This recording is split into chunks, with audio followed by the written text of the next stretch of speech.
27 मार्च और 28 मार्च का दिन तुला राशि के लोगों के लिए कैसा होने वाला है। जय माता दी दोस्तों, आप सभी का स्वागत है हमारे YouTube चैनल अमृता एस्ट्रो में। और आज की इस वीडियो में मैं बात कर रही हूँ इन दोनों दिनों के राशि फल के बारे में, इन दो दिनों के तिथि नक्षत्र और योग के बारे में। क्या चीजें शुभ रहेंगी, क्या आपको उपाय करने हैं और किन चीजों से आपको लाभ मिल सकता है। तो बस एक छोटा सा निवेदन है, आगे बढ़ने से पहले चैनल पर पहली बार आए हैं तो सब्सक्राइब कर लें। तो सबसे पहले हम इन दो दिनों के तिथि नक्षत्र और योग के बारे में बात कर लेते हैं। तो देखिए 27 मार्च का जो दिन है ये गुरुवार का दिन है। कृष्ण पक्ष की त्रयोदशी तिथि रात्रि तक रहेगी। शतभिषा नक्षत्र है और योग की बात की जाए तो शुभ नाम का योग बनेगा। चंद्रमा कुंभ राशि में विराजमान है, शनि के साथ बैठे हुए हैं। सूर्य मीन राशि में है, बाकी 4 ग्रहों के साथ हैं उत्तर भाद्रपद नक्षत्र में। अब इस दिन का राहु काल का समय जरूर नोट करें, क्योंकि इस समय अवधि का ध्यान रखें। इस समय अवधि में कोई भी शुभ कार्य आपको नहीं करना चाहिए, किसी नए कार्य की शुरुआत आपको नहीं करनी चाहिए। ये दोपहर में 1:59 से 3:31 तक रहेगा। अब 28 मार्च का दिन शुक्रवार का दिन है और कृष्ण पक्ष की चतुर्दशी तिथि है। पूर्व भाद्रपद नक्षत्र है, शुक्ल नाम का योग बना हुआ है। चंद्रमा शाम को कुंभ राशि से निकलकर मीन राशि में प्रवेश कर जाएंगे, तो वहां ऑलरेडी पंचग्रही योग बन जाएगा। अब सूर्य भी मीन राशि में ही है उत्तर भाद्रपद नक्षत्र में। अब देखिए इस चंद्रमा के गोचर से शुभ और अशुभ दोनों तरह के योगों का निर्माण होगा, क्योंकि चंद्रमा पीड़ित भी हो जाएंगे राहु के साथ और लक्ष्मी नारायण योग भी बनेगा। तो योगों का अलग अलग तरीके से प्रभाव देखने को मिलेगा। इस दिन के राहु काल का समय नोट करें, सुबह 10:54 से दोपहर 12:26 तक। अब ये हो गई हमारी ग्रहों की बातें और नक्षत्रों की। तो अब इसी के आधार पर हम इन दो दिनों के राशिफल को जान लेते हैं। पहले 27 मार्च की ही बात कर लेते हैं। तो देखिए 27 मार्च चंद्रमा आपके पंचम भाव में है, कुंभ राशि में विराजमान है। पंचम भाव में चंद्रमा की स्थिति के कारण स्थिति जो है मैं कहूँगी हेल्थ आपकी ठीक ठाक रहने वाली है। कुछ थोड़ा बहुत काम को लेकर टेंशन रह सकती है, मन में कोई प्रेशर रह सकता है, तो वहाँ थोड़ा सा ध्यान ज़रूर रखना होगा। और नौकरी को लेकर मन में थोड़ा सा टेंशन हो सकती है, यानी कि थोड़ा मेंटली आप प्रेशराइज रह सकते हैं। लेकिन बाकी चीज़ों के बारे में अगर हम देखें तो धन संपत्ति के मामले में ये दिन काफ़ी अच्छा होने वाला है। तुला राशि के जातकों के लिए इस दिन की जब शुरुआत होगी तो मेहनती आप बहुत ज़्यादा होंगे, बहुत मेहनत करने का दिन है ये, और भागदौड़ वाला भी रहेगा। यानी कि आपको यात्रा करनी पड़ सकती है, कहीं हो सकता है किसी काम के लिए आपको ज़्यादा भागदौड़ करनी पड़ रही हो और उसका रिजल्ट उतना अच्छा नहीं मिल रहा हो। तो मैं कहूँगी कि व्यर्थ की भागदौड़ हो सकती है, बहुत अधिक मेहनत रह सकती है, और इतनी मेहनत करने के बाद भी हो सकता है आपकी जितना आपने चाहा था, आपको आमदनी तो होगी लेकिन हो सकता है उतनी ना हो जितनी आपने चाही थी। तो थोड़ा सा मेंटली प्रेशर रहेगा। थोड़ा मेडिटेशन वगैरह अगर आप करेंगे तो उससे आपको अच्छा रहेगा, और सफ़ेद चीज़ का दान आप करेंगे तो आपके लिए चीज़ें ठीक रहेंगी। अब यहाँ शाम के समय कुछ राहत मिलती हुई मुझे ज़रूर दिखाई दे रही है कि शाम के समय आपको राहत मिलेगी, इन सभी टेंशन से आपको मुक्ति मिल पाएगी। ये दिन मित्रों के साथ शाम का समय बहुत अच्छा बीतेगा। मित्रों के साथ मिलकर आपको बड़ा उत्साहित नज़र आएगा अपना जीवन, और जो दिन में जितनी भी आपकी भागदौड़ रही है उनसे आप उभरते हुए दिखाई देंगे। मित्रों और परिवारों का सहयोग आपको बराबर मात्रा में मिलता रहेगा, और इस दिन आप किसी ऐसे काम को पूरा करने के लिए भी पूरा मौका देंगे जिसका आप लंबे समय से इंतजार कर रहे थे। यानी काफ़ी टाइम से आप अगर सोच रहे थे कि कोई कार्य था उसको आप पूरा कर पाएंगे, तो उसे आज आप पूरा कर सकते हैं।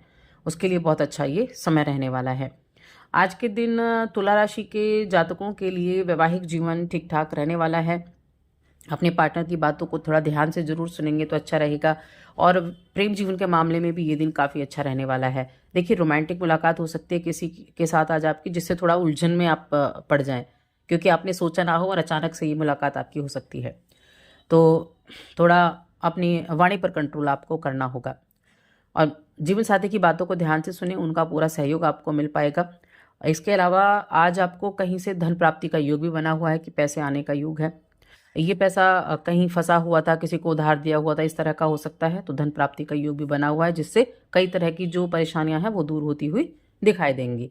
बिजनेस करने वाले लोगों की अगर मैं बात करूं तो उनको थोड़ी सी सावधानी इस दिन ज़रूर रखनी होगी। कोई बहुत बड़ी डील ना लें, क्योंकि बिजनेस में ये दिन थोड़ा सावधानी पूर्वक आपके लिए ज़रूर बना हुआ है।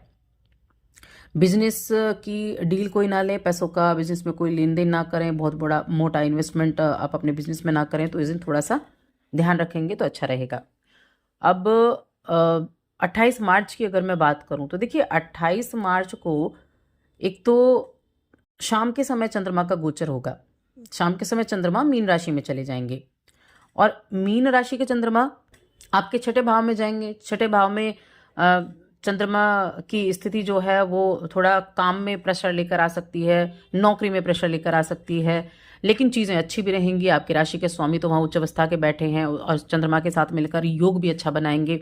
तो काम ऐसा रहेगा कि जो शुक्र से जुड़े हुए कार्य हैं, आप कोई कपड़ों का व्यापार करते हैं, आप कोई ज्वेलरी का काम करते हैं, आप आर्किटेक्ट हैं, आप किसी तरह के मीडिया के फील्ड से जुड़े हुए हैं, फैशन की लाइन से जुड़े हुए हैं, तो उन लोगों को अच्छे प्रॉफिट देखने को मिल सकते हैं, अच्छे रिजल्ट उनको देखने को इस दिन मिल सकते हैं। आपने जो आपका प्रदर्शन है ना, आपकी जो कार्य कुशलता है, उसके लिए आपको सम्मानित भी किया जा सकता है। तो उन चीज़ों में यहाँ काफ़ी अच्छा दिखाई दे रहा है।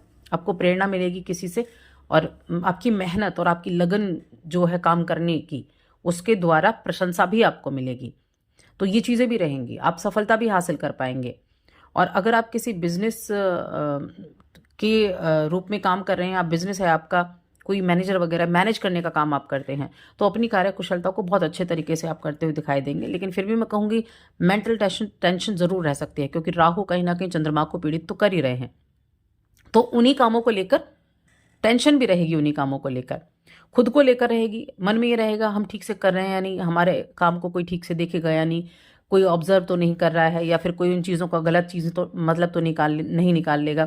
तो ये चीज़ें भी आपके जीवन में रहने वाली हैं। आप आज अपनी साख बनाने के लिए हर संभव कोशिश करेंगे और उन लोगों से आप ज़रूर मिलेंगे जिनसे कभी आपने पैसा उधार भी लिया था, उनसे भी आज आपकी मुलाकात हो सकती है। तो आपने अगर पैसा आराम से चुका दिया था तो आपको खुशी भी होने वाली है और कहीं ना कहीं आप अपने खुद के काम से संतुष्ट भी दिखाई देंगे। देखिए कई तरह की एक कहते हैं ना कि उथल पुथल, पल में कुछ है पल में कुछ है, वैसी स्थितियां आज रहने वाली हैं। बाकी प्रेम जीवन और वैवाहिक जीवन के देखा जाए तो प्रेम जीवन ठीक ठाक है, वैवाहिक जीवन भी ठीक ठाक है। किसी सामाजिक गतिविधि का हिस्सा आज आप बन सकते हैं, कहीं बाहर जाने का मौका मिल सकता है, किसी पार्टी वगैरह में जाने का मौका मिल सकता है जहाँ कुछ लोगों से मुलाकात भी होगी। वो आपके लिए काफ़ी एक मेंटल रिलीफ देने वाला रहेगा। अगर इस दिन हेल्थ की बात करूं तो एक्सरसाइज वगैरह पर अच्छा खासा ध्यान देते हुए चलें तो अच्छा है, क्योंकि अगर आपको कोई भी पेन है, जॉइंट पेन अगर आपको चल रहे हैं, तो थोड़ा परेशानी का सबब वो बन सकता है। तो थोड़ा सा ध्यान तो यहाँ रखना होगा। देखिए छठे घर में चंद्रमा का जाना थोड़ा लिक्विडिटी को भी कम करेगा और अभी अगले ही दिन यहाँ षडग्रही योग भी बनेगा। तो जॉब में किसी भी चीज़ को लेकर प्रेशर रह सकता है। आपके नौकरी करने वाले लोगों को किसी भी तरह की राजनीति से बचना होगा, किसी भी तरह के विवाद में पड़ने से बचना होगा। अपने काम को थोड़ा ठीक तरीके से लेकर आपको चलना होगा। तो मैं कहूँगी तुला राशि के जातकों के लिए तो ज़्यादा सावधानी रखने की आवश्यकता है, क्योंकि आपके करियर के लॉर्ड चंद्रमा हैं, जो अभी यहाँ अगले 2 दिनों में यानी कि 29 तारीख की रात्रि में ही यहाँ षडग्रही योग बनाने वाले हैं। तो थोड़ा सा प्रेशराइज आप ज़रूर रह सकते हैं। तो मैं कहूँगी थोड़ा ध्यान रखें, कोई पैसों का लेन देन ना करें, इस चीज़ का ध्यान रखें। अपनी वाणी पर थोड़ा कंट्रोल करके रखें। वाणी पर कंट्रोल करेंगे तो चीज़ें आसान हो जाएंगी। अब उपाय की बात कर लेते हैं, क्या उपाय आपको करना चाहिए।